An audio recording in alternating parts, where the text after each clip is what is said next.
ইনি হুজুর, ইনি স্যার, এ কথা আলাদা ছিল না মুসলমানের। মুসলমানের এটা ছিল না রে আব্বা।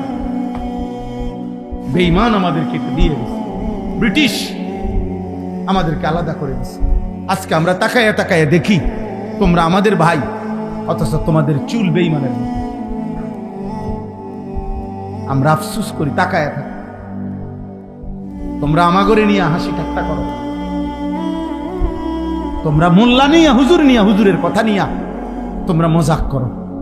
আহা, তোমরা কি পরিমাণ নিজেকে বুদ্ধিমান ভাবছ। কাফের মুশরিকদের অনুসরণ করে নিজেকে বুদ্ধিমান ভাবছ তোমরা।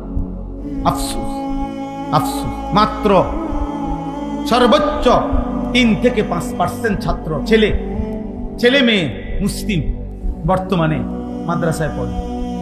কমপক্ষে 95 থেকে 97% সন্তান স্কুল কলেজে পড়ে, জেনারেল লাইনে পড়ে। বাংলাদেশে কমপক্ষে 5 কোটি নিয়মতান্ত্রিক বাচ্চা পড়ালেখা করে বাংলাদেশে। এই 5 কোটি বাচ্চার মধ্যে মাত্র 3 থেকে 5% মাদ্রাসা, আর সব স্কুলমুখী। বেঈমানের সফলতা এটা। ব্রিটিশের সফলতা, ওরা চলে গেছে আমাদের এই উপমহাদেশ থেকে। ওদের ক্ষমতা এখন আর আমাদের দেশে নাই, আমাদের এই উপমহাদেশে। কিন্তু ওদের সেই বীজ, ওদের সেই ফিকির, এটা স্পষ্ট ইতিহাসের বইতে লেখা আছে।